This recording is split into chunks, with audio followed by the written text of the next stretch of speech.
வணக்கம் நண்பர்களே.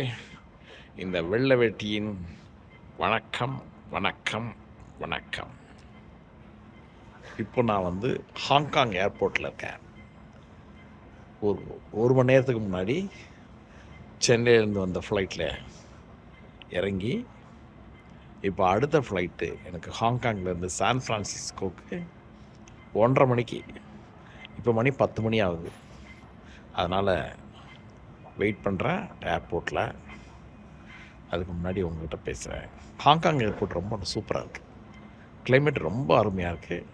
உங்களுக்கு அந்த காட்சிகளை எல்லாம் கொஞ்சம் காமிக்கலான்னு ஆசைப்பட்டேன். காமிக்கிறேன்.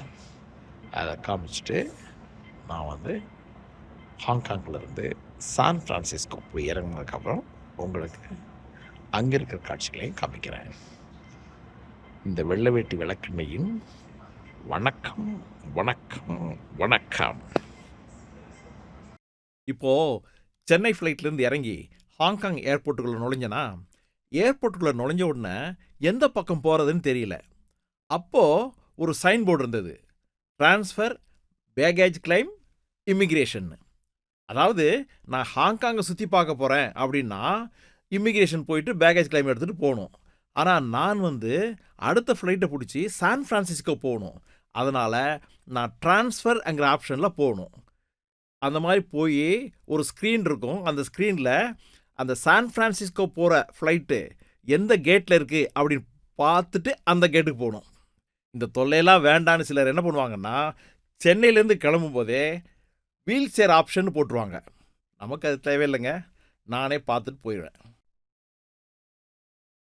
பாருங்கள், ஹாங்காங் ஏர்போர்ட்டு எவ்வளோ சூப்பராக இருக்குது. கிளைமேட் அருமையாக இருக்குது.